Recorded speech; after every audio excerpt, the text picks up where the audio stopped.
VI Department of Education family, welcome to the VIDE's 2020-2021 Employee Professional Development Conference.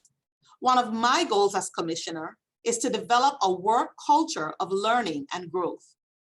Research shows that employees with professional development opportunities are 15% more engaged. Additionally, the data says that organizations that offer professional development has a 34% higher retention of staff. Very important to keep great talent and support the growth of employees in the workplace. These are facts I believe to be true from my own experiences. I firmly believe that employees are the #1 asset of this department. Without you, student programs do not actualize, and services to our vendors are not executed. Your level of satisfaction and confidence as an employee is important to me because it contributes to your progress, peace of mind, and effectiveness on the job. Remember, no matter our roles, we are united in a singular goal to ensure student success. This series of professional development is a first of its kind at the VIDE. It was specifically developed and designed to educate employees on the tools and resources that all employees utilize at the VIDE. I look forward to hearing about your experience today, as well as the other areas in which you would like to have additional professional development. Please also invite and encourage your family and friends to participate in the department's 2020-2021 Parent and Community Conference, which have been especially designed for them. Remember, together we can transform public education in the Virgin Islands. Enjoy today's session. Engineering division that's headed by Mr. James Bernier. Our territorial project engineer is also on the line. He is Alan Fleming. We have project managers in St. Croix and hope to bring some on board in St. Thomas as well, and also hope to bring on board some inspectors. Our project manager on St. Croix is William Matthew, and you're familiar with Mr. Matthew because before he came over to be a project manager, he worked in maintenance. We have an IT division headed by Mr. Rodney Hendrickson with staff on both islands or in both districts. And we have our territorial facilities manager, Joseph Sibley.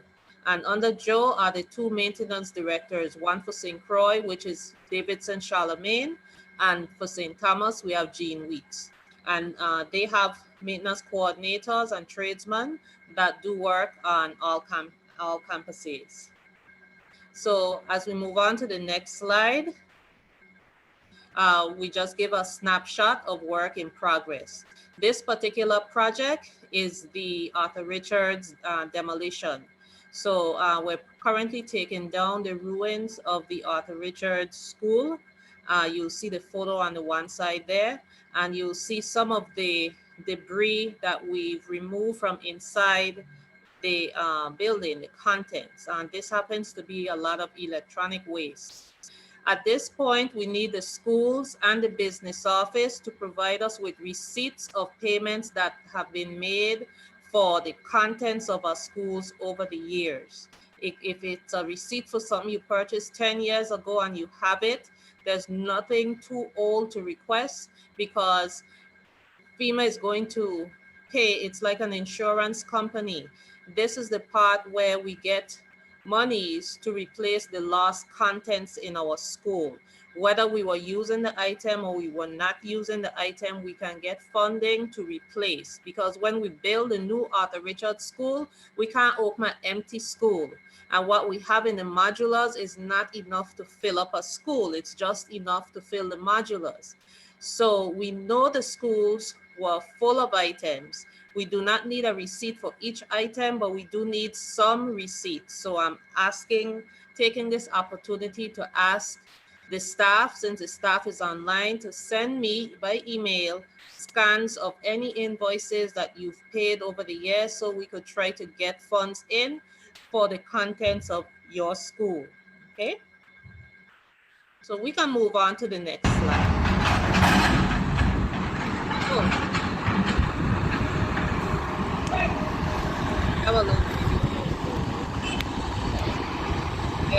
emphasize that it turned on its time. And that's how.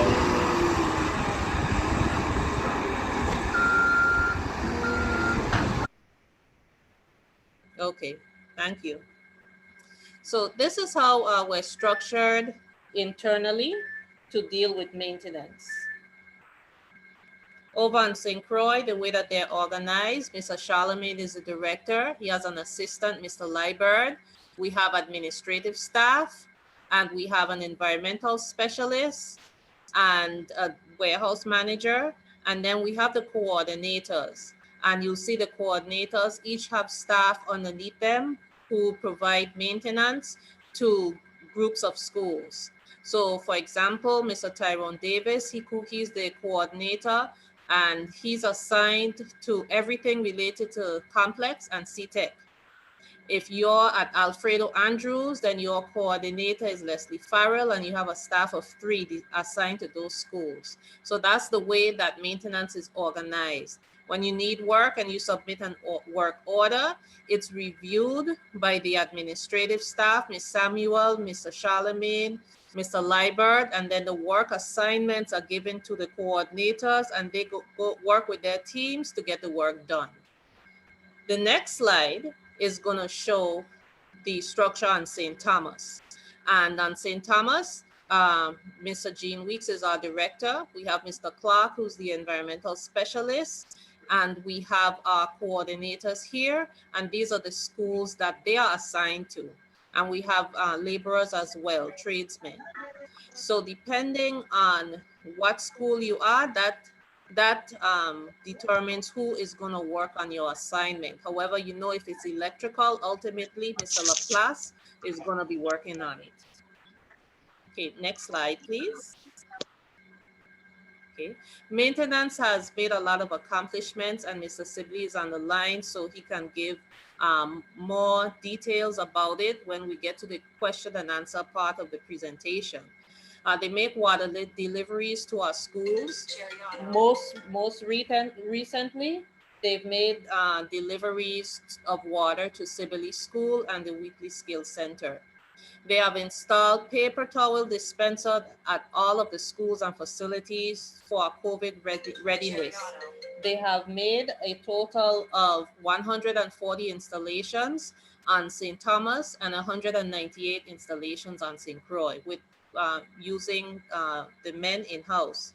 They've also installed plexiglass barriers at school offices on 7 campuses in St. Thomas. They've done some on St. Croix, but I don't have the numbers for St. Croix, or I would be happy to report that out to you.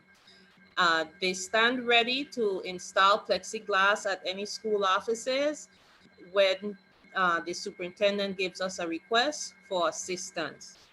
They've installed protective measures, plexiglass and everything at Dover School Administrative Complex to enable special ed students to be able to come there and register for school.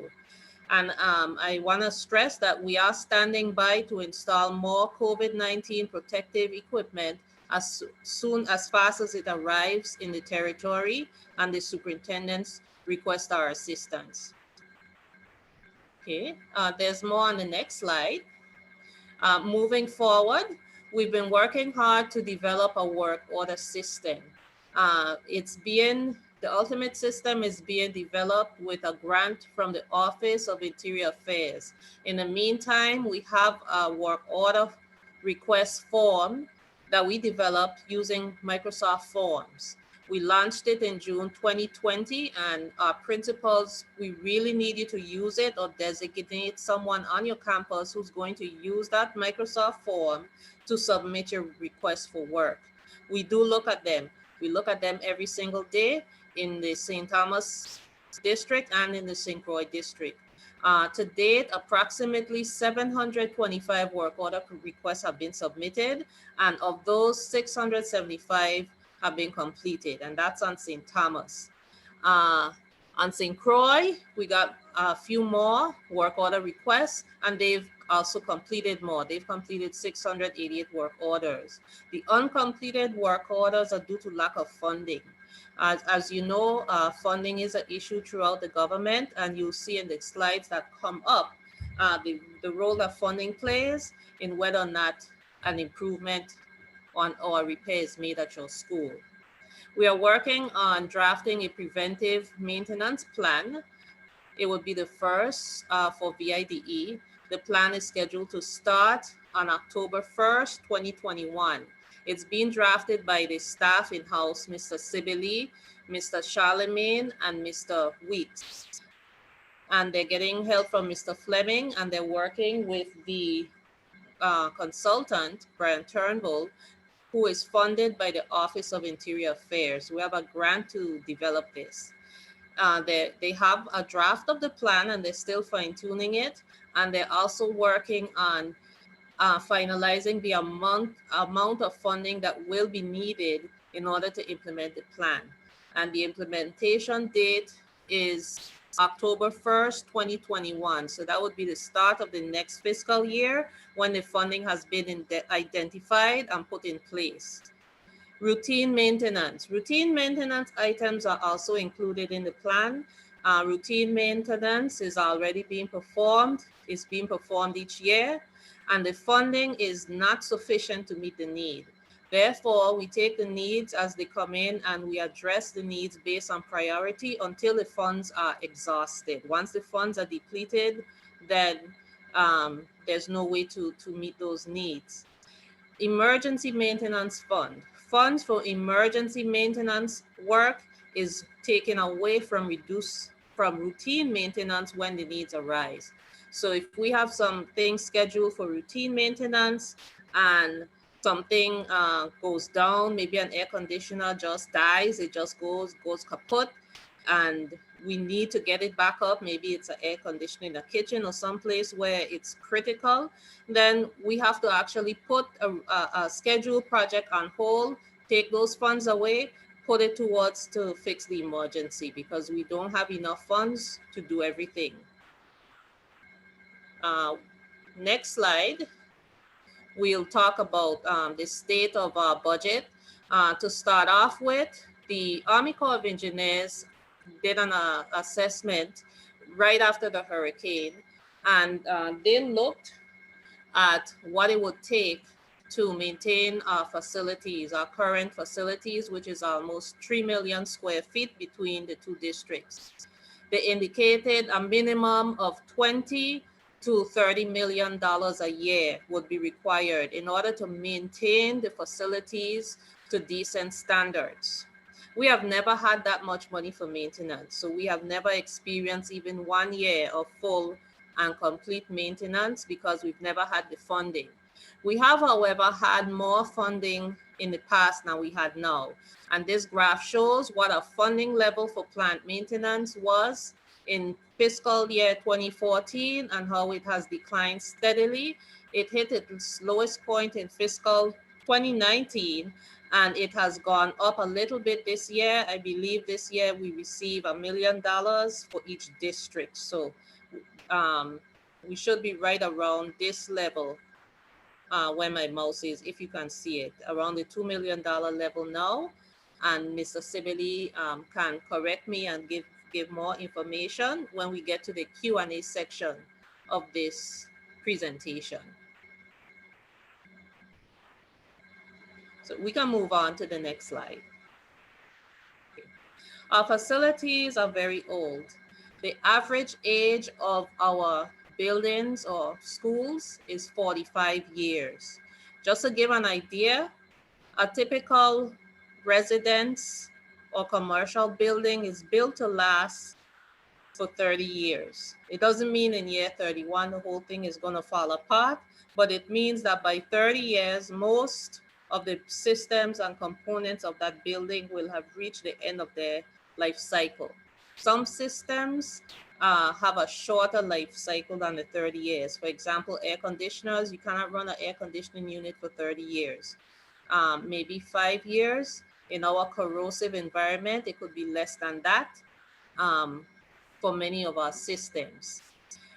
Most of our buildings have reached the end of life and gone far beyond. And what you're experiencing is the fact that these buildings are beyond their life cycle. So this chart shows the age of our buildings. We have some updates to make. We know that Sibley Elementary was constructed way before 1973. That was when a major upgrade was done. So we have a few tweaks to make. Some of them are actually older than this chart shows, but we're working on getting the best information for you as possible. Next slide, please. Okay. We have some good news. We have capital projects going on. We have a small amount of general fund monies, and I'm pleased to report that everything from our general fund monies has been either completed, out for bid, or the scope and estimate are being developed and are very close to going out to bid. We also have funding, $3.9 million left from the Office of Interior Affairs. With those funds, I give you the status, what's been completed, what's under construction, what's out for bid. And with the items that are out for bid, you'll notice 3 of them are being rebid. That's because we have to go through the competitive bidding process. And sometimes with that process, the bids come in too high, or you may have a situation where the vendor who is selected through property and procurement is having trouble coming up with the required paperwork that they need in order to close on the contract. And sometimes they have to tell the bidder, it's been too long, we have to put it out to bid again. So there are reasons where sometimes a project has to be rebid. So the bid process is very long. Sometimes it takes longer to go through the bid process than to actually do the construction. On the next slide, it shows the bond projects. These are all funded through the PFA. And you'll see in the first column, there's a whole lot of work that has been completed of that PFA $5 million. I would say that more than half of the projects have been either completed, or they are in progress, or they are out for bid. There are a few projects where the scope and cost estimate are still being developed, and a few where we're looking to reprogram the funds, and Mr. Fleming can explain more about that if somebody had a question, and a few that are on hold due to COVID. The need for those projects is not as high as it is for the other work. So you can see that Mr. Fleming has been very, very busy, Mr. Fleming and Mr. Bonnet, regarding these capital projects. Next slide, please. Okay, we have some opportunities through FEMA coming to us.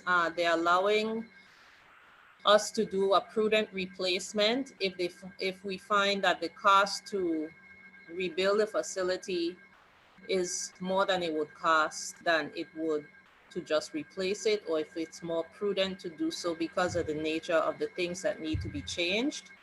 And they're allowing us to upgrade the facilities to industry standards. Those standards were developed by the local chapter of the American Institute of Architects here in the VI and the national chapter. And it establishes standards for our buildings to meet, and the standards that FEMA has to fund. We're currently in the process of negotiating just how much it's going to cost and how much FEMA is going to agree to pay. Mr. Bonnet is very involved in that.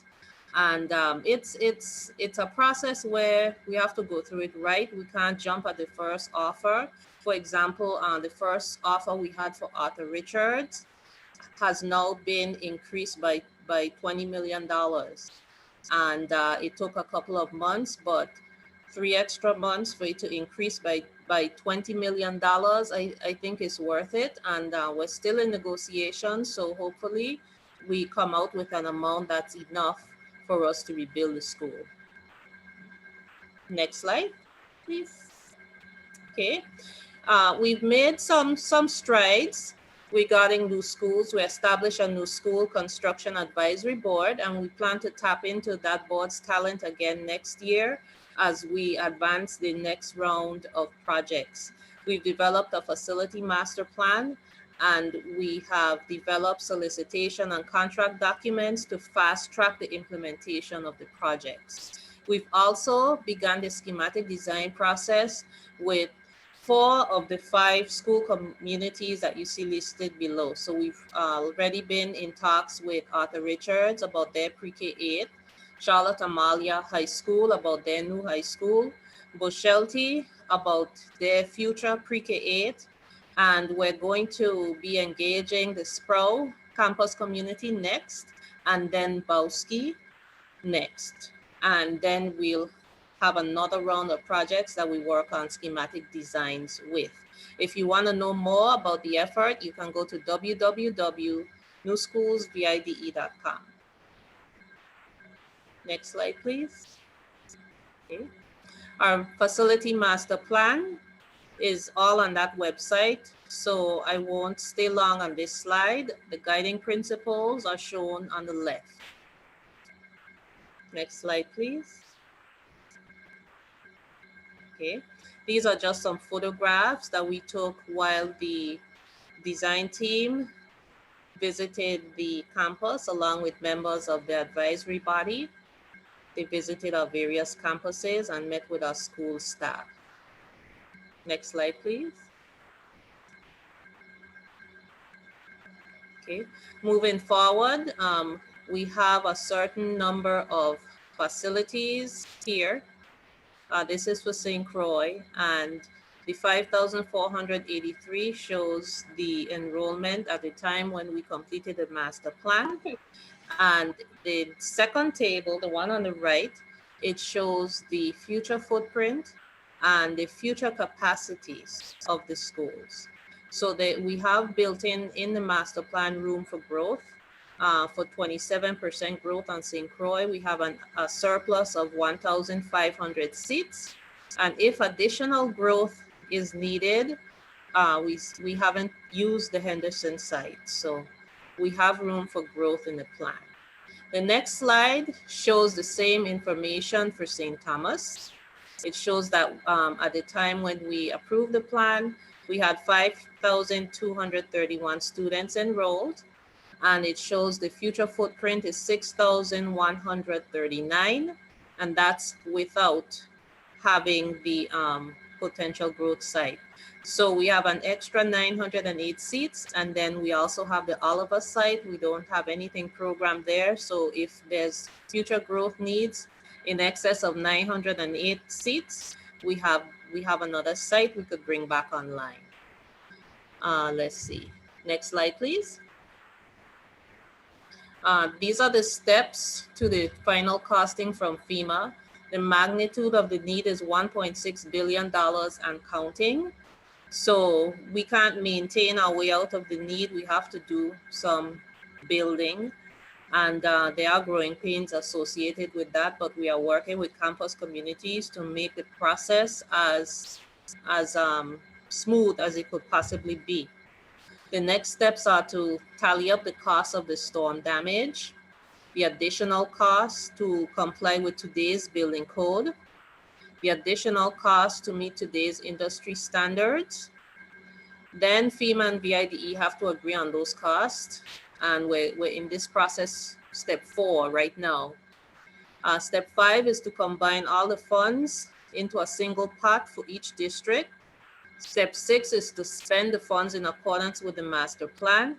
And step 7 is to monitor the implementation to make sure that we are staying true to what the master plan says with regards to the quality of the facilities, the time that we take to deliver the buildings. We're going to deliver them on time, not whenever, but on time, and the cost. Next slide, please. Okay.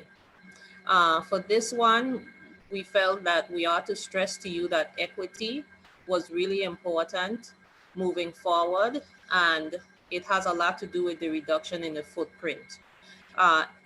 In order to have equity, it means that all of our students have to have access to quality educational facilities, not only the students whose school got demolished by the storm, then they would get a brand new facility and everybody else goes to school in the same old, because the quality of the experience, the ability to have flexible spaces, the access to the technology, it has to be spread among all the students in all the campuses. We're going to have convenient public access to administrative services at a single location in each district. So we're working towards that. It's going to reduce the number of utility bills that we have to keep up with, reduce the number of sites that need to have grass cut and have maintenance done, and overall lead to a better public experience if they could go to one site and there's a building for state and a building for district. How does reducing the footprint benefit students?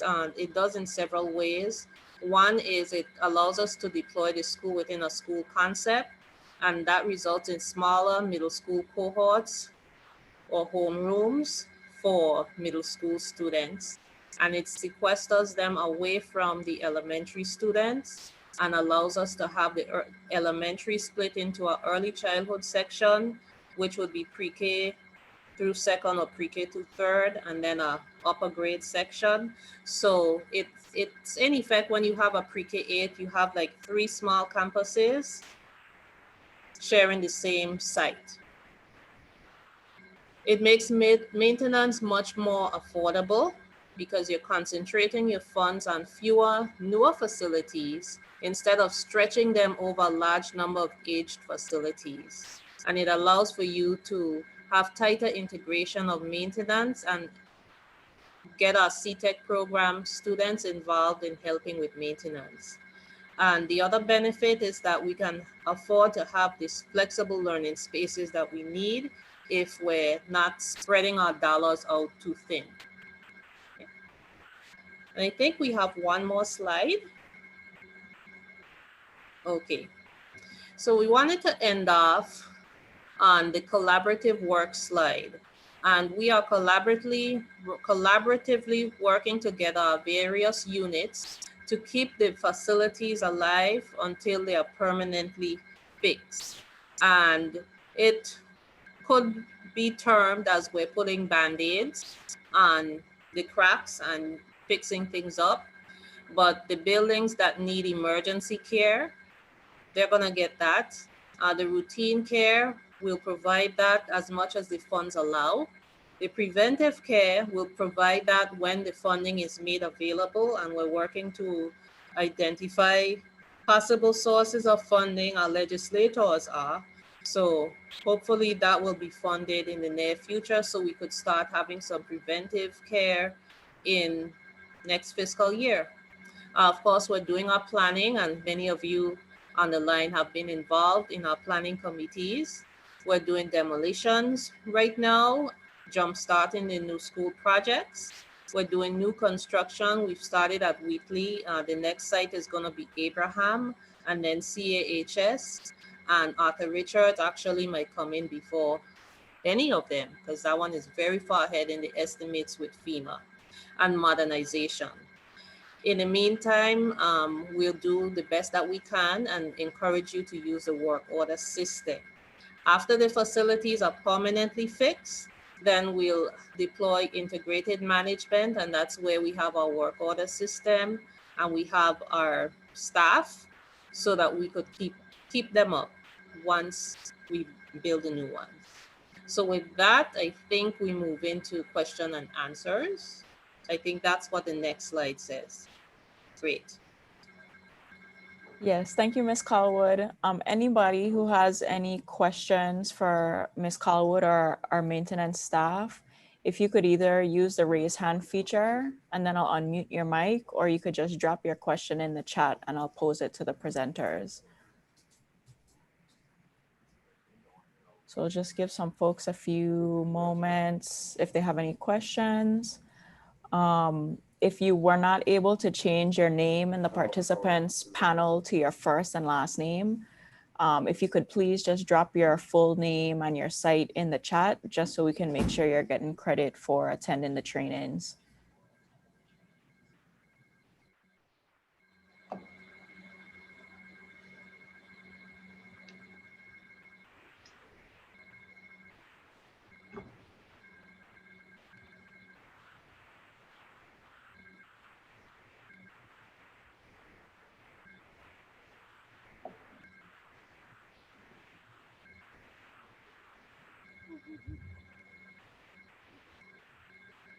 We have a question.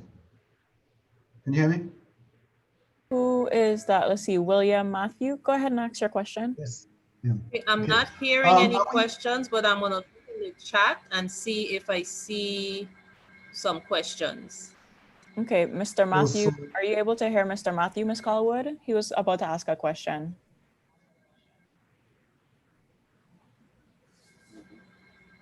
Can you hear me? Yes, I can hear you, Mr. Matthew. I can hear you, Mr. Matthews. Yes, I was asking if we are making any provisions for those facilities to be self-sufficient, being aware of the challenges that we are facing in both districts as far as water and its quality. And of course, sometimes we cannot totally depend on water and power authority for quality water supply and also power. I'm talking about alternate power as well. Okay, the plan does call for sustainability as one of the guiding principles. We're working with WAPA to, they have some funding to provide solar energy to many of our campuses. So we're working with them to maximize that aspect of it, as well as the preventive maintenance plan is going to pick up cleaning the cisterns and testing the water in the cisterns, which if we could keep the water in the cisterns clean, that will reduce our dependency on water from WAPA. Well, Shanil, let me add to that, if I may. There's also there's also a grant that DPNR has that we have participated in. Mr. Matthews, I think, is somewhat aware. He was the one that kind of was on the forefront of that.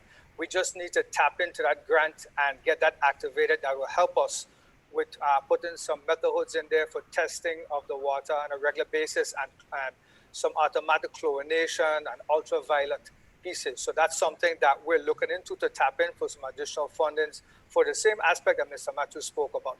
Also, through the mitigation grant, I think there's an opportunity for us to possibly get some generators that are needed for the facility. So I think it could be an added feature to what you're doing, along with some mitigation fundings through VITEMA that could be added for some, so as emergency backup purposes. Thank you. Okay, we do have a couple questions popping up in the chat, so I'll just start throwing a few out. Miss Lauren Hughes is asking when the curriculum center air conditioning unit will be repaired. That's a great one, and that's a very appropriate. It's been quite some time, and not, without excuses, the compressors that were ordered were misshipped 2 different times to 2 different warehouses. The vendor has identified them. They are on St. Thomas today. And he is trying to get them organized to get them over to St. Croix. As you know, at the beginning, the first set of compressors that they sent for the wrong reordered, and within that order, twice they had bad opportunities of shipping. They went to 2 different handlers in trying to get them here, but they are in St. Thomas, and the vendor is organizing to get them over to St. Croix. Okay, our next question. Cancrine does not have enough classrooms for teachers, and there aren't any classrooms for physical education. What are the plans in regards to that?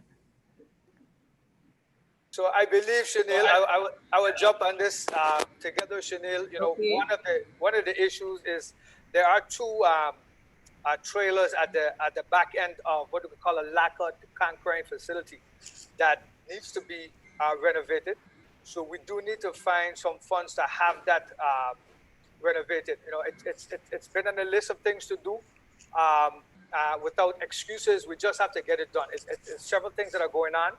Ms. Ford has been quite aggressive, and Mr. Jurgen, in trying to get that on top of our list. But those trailers can be renovated for useful purposes for the physical education piece. About the other piece in terms of additional rooms for the main campus, that's something I'm not aware of, and I'll have to see and talk with the district about how they would look to set up additional classes. But there are two trailer modules that have been sitting there for a little while. We did take an initial walkthrough, Chanel, myself, and Mr. Fleming, and it just needs to get on the table for us to go ahead and get scheduled. But again, prioritizing projects is something that it's a challenge, and there are several other things that have been on the table for quite a while. Okay, we have a raised hand from Ophelia Williams Jackson. Okay.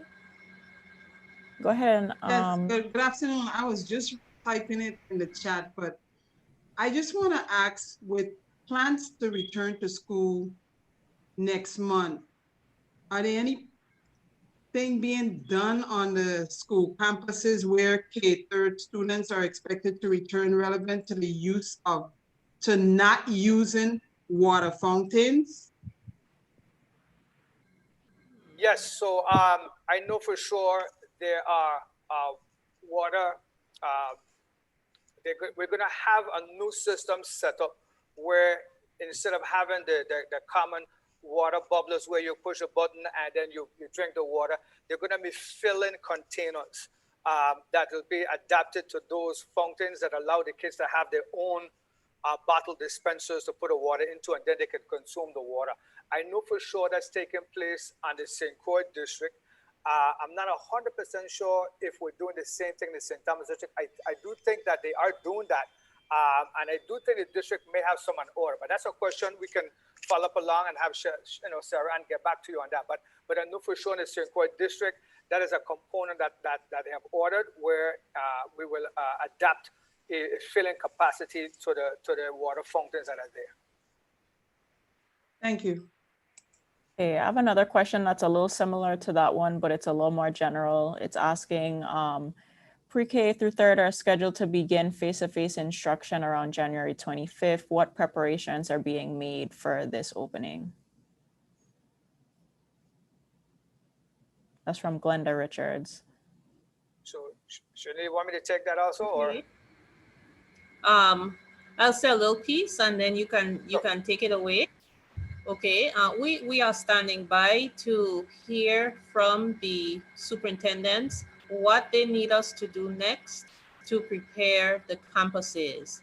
On St. Croix, we have been informed that there is an order being placed for PPEs. Specifically, one order is being placed for the barriers, the plexiglass barriers for the teacher's desk, and another order they are placing for plexiglass barriers or some types of barrier for students' desks that will be assigned to each student. The student wouldn't take it home, but it would be assigned to each student and it would be cleaned at the end of each day. So as soon as those items arrive, we are poised to install them in St. Croix, and Mr. Sibili and Dr. Yergin have been in discussion about what he is getting for the St. Thomas schools. So what I would do, I'll add to what Chanel is saying is that we have installed in both districts all of the paper towel dispensers that have been issued to us to install. I think it's listed in our chart in terms of the total amount. I think it's 168 in the St. Croix district. St. Thomas could have been about 132. We are sitting poised, ready to assist as the other dispensers arrive, which would be for hand sanitizers and for soap. And as we receive them, they'll be installed in whatever location we are directed to from the district. Similarly, with all of their walkway signage, so directional signage and the various pieces there.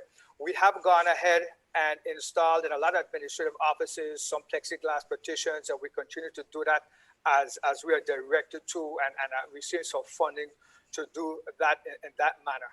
I'm not 100% sure in the St. Thomas, St. John district as to if they're going to order the plexiglass for the student desk. I do think it's an option that's sitting up there, but I don't want to get ahead of the district and state exactly what they're doing in that capacity.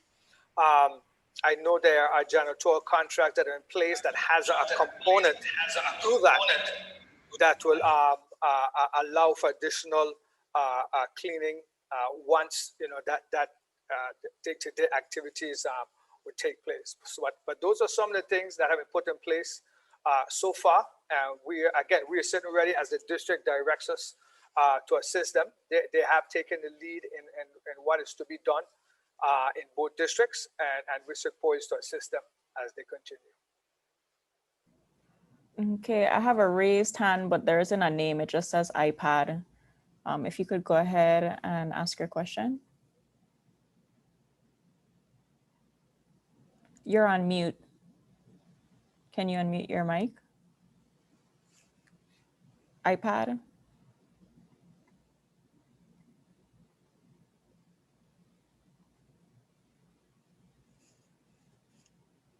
Okay, you look like you're unmuted now. Go ahead, ask your question. We still can't hear you. Maybe you could put your question in the chat and I'll read it out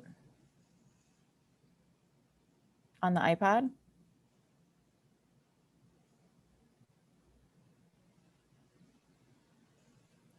While we're getting that question in the chat, I'll throw another one out there. Let's see, when CHS is to be demolished because that school has asbestos, what is the plan to address that? That is a great question. We've abated some asbestos from portions of Building A early on in the recovery process. So we are aware that it's in there and we have budgeted for it. The asbestos removal has to take place before the demolition of portions of the building that contain asbestos starts. So there's some work that can be done removing debris, removing portions of buildings that do not have asbestos, but for portions containing asbestos, the asbestos has to remove out of the building first before the demolition becomes, before the demolition can happen, even before the full permit for demolition is given. And that is just so that the asbestos does not become friable and go into the air and contaminate the site and pose a risk for the workers and the students near the site. So thank you for asking that question. It's a very good question. Okay. Since we're getting to the end of our time, I'm just gonna move forward to the poll. And while you guys are filling out the poll, I'll go ahead and throw some other questions that I'm seeing in the chat to our presenters. Okay, you should be seeing the poll appear on your screen right now. So you'll have 5 minutes to complete the poll. If you're not seeing the poll, it might be because either your computer or your Zoom app is not up to date. Okay, presenters, next question. Have our cleaners been trained in cleaning methods? I'm assuming this is in regards to heightened cleaning, for COVID. I'm not 100% sure if you're recording or if the in-house staff has been training. I do know that was part of the plan to have our custodians trained. However, any of the contractual services that we would require will require them to follow the CDC guidelines along with some other guidelines from our Department of Health. So in terms of in-house, I know there was a plan to have them trained, but any other contractual services will have to follow the CDC guidelines, which we would make sure that the implementation is done, which also talks about what we call the MSDS sheets. So whatever chemicals they utilize, they will list that for us, because a lot of times some students may be allergic to some of the products, So and that's why I want to say that is an excellent question. But I'm not, I don't know for sure if the custodials have been trained. I know it is part of the plan, but the contractual folks do have to meet a certain standard in terms of following the CDC guidelines and OSHA requirements. If I could, this is Victor Som, Mr. Sibley. When we did our COVID staff training, our custodians participated in both districts. So the answer to that question is yes, the custodians have been trained. Great. Okay, thank you. Great. Thank you. Okay, next question. Are there any plans for the 700 wing at Clado Marco Elementary School? I'm not sure Mr. Fleming is on the line, Chanel, by any chance? No. What I mentioned is, yes, okay.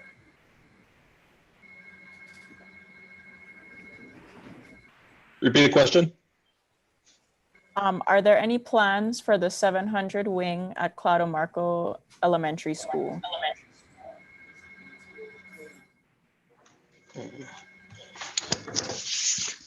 remember often which one is the 700. If the 700 is a two-story building, no. Then no, not at this time. That building has a lot of structural and infrastructure issues with it. In the long term, in the facility master plan, once we get the funding from FEMA, we plan to demolish that wing and build a new building to replace it. But that is in the long term. And right now, I see something popping up there in the chat, sir, and they're asking about the gym. I'm going to assume that's for Clado Marco. Mr. Fleming could maybe talk about a little bit more about the projects there that we have on the table right now, which are the roofs and the gym. So Alan, if you want to just mention a little bit more.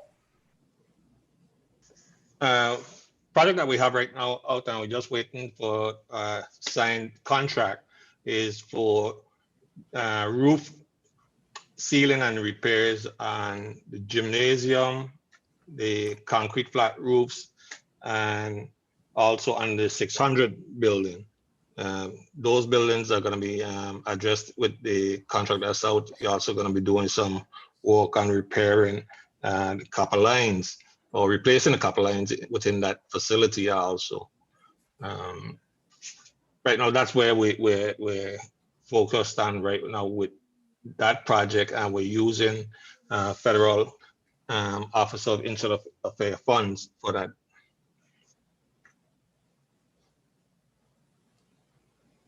Okay, there's about 60 seconds left on the poll for those who have not completed it as yet.